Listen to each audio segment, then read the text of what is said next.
आणि आपल्या गावाचा विकास हा कुठे ठरतो तर तो पंचायत समितीमध्ये आणि जिल्हा परिषदेमध्ये ठरतो। आणि तुमच्या गावाचं, तुमच्या गणाचं आणि गटाचं भविष्य काय असणार आहे आणि पुढील 5 वर्षात विकास काय होऊ शकणार आहे हा ठरवण्याचा मार्ग जिल्हा परिषद आणि पंचायत समिती। आणि म्हणून मी आपल्या सर्वांना एवढीच विनंती करतो की या पंचायत समितीच्या निवडणुकीमध्ये, या जिल्हा परिषदेच्या निवडणुकीमध्ये आपलं मत अजून कुठेही न ठेवता आपलं मत हे विकासाच्या मागे उभे करा। कारण तुम्ही निवडून दिलेले पंचायत समितीचे सदस्य, तुम्ही निवडून दिलेले जिल्हा परिषदेचे सदस्य पुढच्या 5 वर्षामध्ये काय काम करणार आहेत, काय विकास करणार आहेत आणि आपल्या गावामध्ये काय बदल करू शकणार आहेत हे येत्या 3 दिवसामध्ये, 4 दिवसामध्ये तुमच्या बोटाच्या बटनाने ठरवणार आहे। आणि म्हणून मी आपल्याला एवढीच विनंती करतो की धर्माच्या नावावर, जातीपातीच्या नावावर किंवा पैसे घेऊन जे मतदान मागतात त्यांच्या मागे न अडकता जी लोक आपल्या हक्काची आहेत, जी लोक आपलं काम करतात अशाच लोकांना मतदान करा।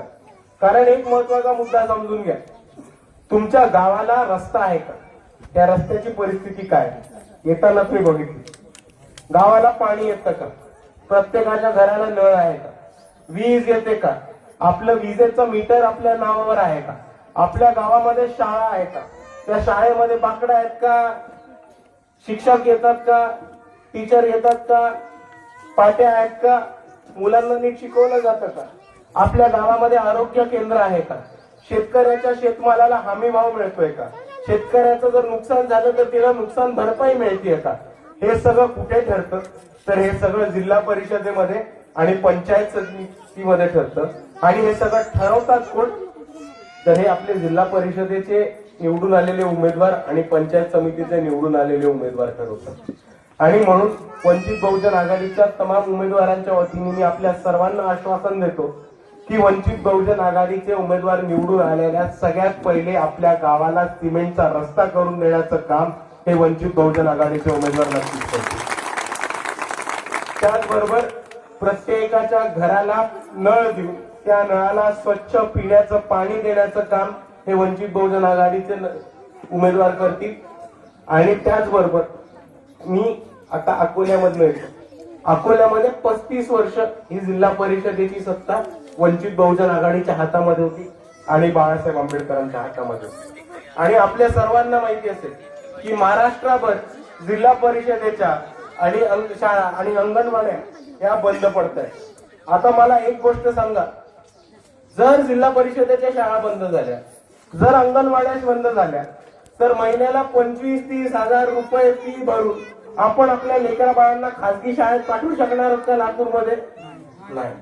आणि म्हणून जिल्हा परिषदेची शाळा टिकवणं खूप महत्वाचं आहे। मी आज आपल्याला अभिमानाने सांगू शकतो की गेले 35 वर्ष वंचित बहुजन आघाडीची सत्ता ही अकोल्यामध्ये होती आणि आम्ही अकोल्यामध्ये एकही जिल्हा परिषदेची शाळा बंद नाही पडू दिली।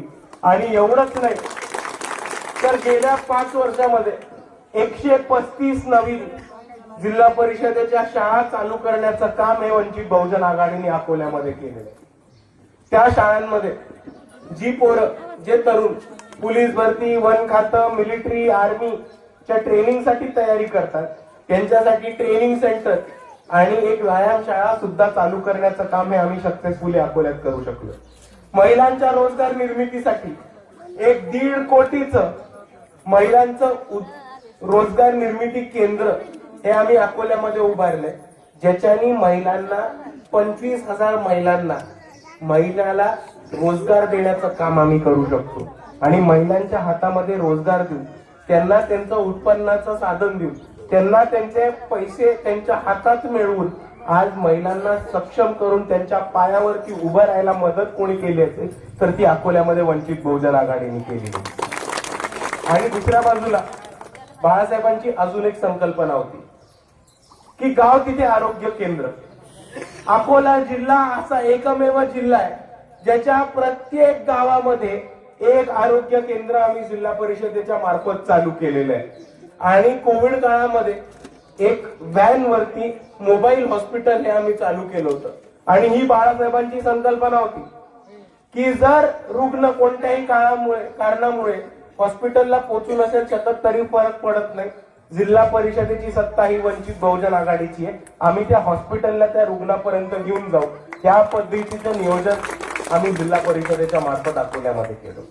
आणि आज आम्ही इथे उपस्थित राहिलोय तर फक्त एक संधी मागायला की ज्या धर्तीवरती जिल्हा परिषदेच्या मार्फत, पंचायत समितीच्या मार्फत अकोल्यामधल्या नागरिकांना सोयी सुविधा उपलब्ध करून दिल्या, शिक्षणाची सोय उपलब्ध करून दिली, आरोग्याची सेवा उपलब्ध करून दिली आणि कोणत्याही शेतकऱ्याचं जर नुकसान झालं तर त्याला पुढच्या 3 दिवसात नुकसान भरपाई द्यायचं नियोजन आम्ही करू शकलेलो आहे. तर आज मी फक्त एक संधी मागायला आलोय की जी आम्ही अकोल्यामध्ये करू शकलोय ते आम्हाला रातूरमध्ये, रेणापूरमध्ये, आपल्या गणामध्ये, गटामध्ये आणि गावामध्ये वंचितांना एक संधी आपल्या विकास करायची द्या, एवढीच मी आपल्या सर्वांना कळकळीची विनंती करायला येते.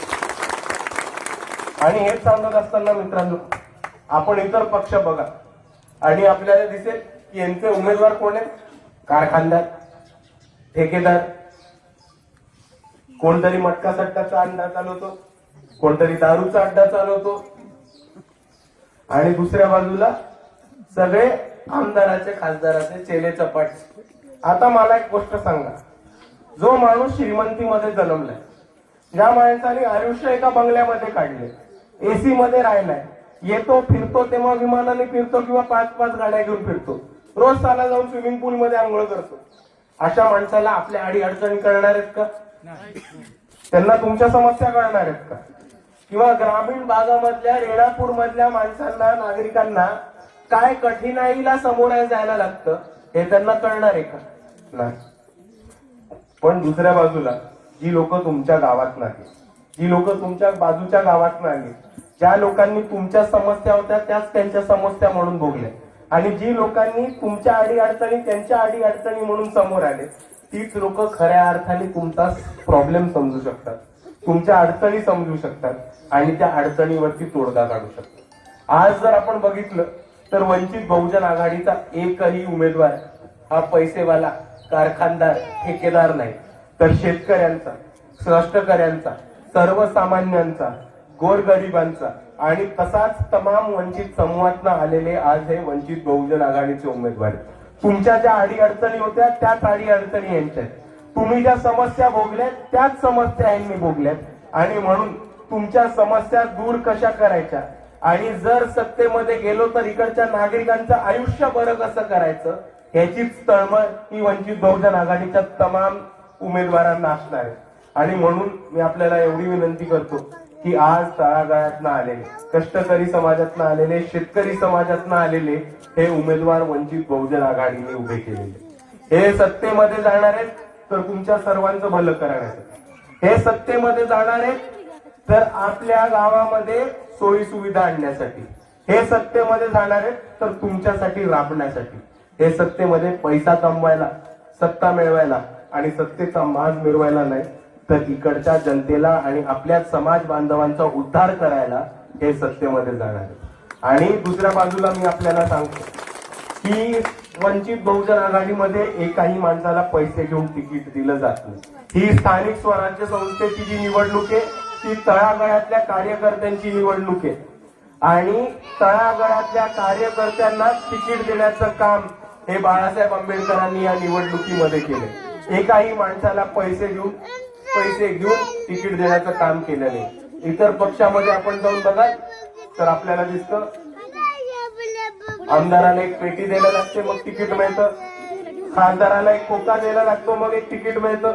आता तर नवीन पद्धत चालू झाली, नेत्याला थार गाडी द्या मगच तिकीट मिळतं.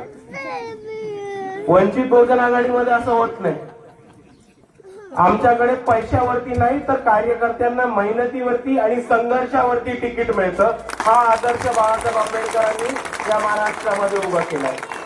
आणि मागच्याच नगरपालिका, महानगरपालिकेमध्ये आपण बघितलं असेल तर चांदूर रेल्वेचा नगर अध्यक्ष प्रियंकाताई विश्वकर्मा झाल्या, विश्वकर्मा समाजाच्या.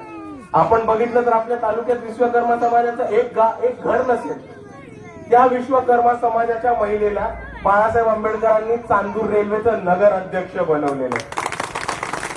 जामखेड म्हणून एक गाव येतं नगर जिल्ह्यामध्ये, त्या जामखेडमध्ये अरुणाबा जाधव नावाचे वंचित बहुजन आघाडीचे प्रवक्ते आणि राज्य कार्यकारिणीचे सदस्य आहेत. ते निवडून आले. आपण जर अरुणाबादची पार्श्वभूमी बघितली तर ते कोल्हाटी समाजात येतात. कोल्हाटी समाजाचे 40 घरं पण नसतील त्या जामखेडमध्ये. कोल्हाटी समाजाचा पारंपरिक व्यवसाय हा नाचणीचा असतो. अरुणाबा स्वतःला नाचणीचा पोरगा म्हणवतात. त्यांची आई त्या नाचणीचं काम करायचं. आज एका नाचणीच्या पोराला जामखेडमध्ये नगरसेवक बनवण्याचं काम हे बाळासाहेब आंबेडकरांनी या महाराष्ट्रामध्ये केलं. आणि आपल्यापासून दूर नांदेड आहे. नांदेडमध्ये वंचित बहुजन आघाडीचे 5 नगरसेवक निवडून आले. त्याच्यापैकी 4 नगरसेवक हे युवक होते. आणि त्याच्यामध्ये मला आवर्जून नाव घ्यायला आवडेल, एक कुलदीप राक्षसमारे नावाचा तरुण होता. कुलदीप राक्षसमारे अगदी गरीब परिस्थितीतनं एका वस्तीमध्ये राहणारा पोरगा होता. त्याचा व्यवसाय काय होता तर बॅनर लावायचा.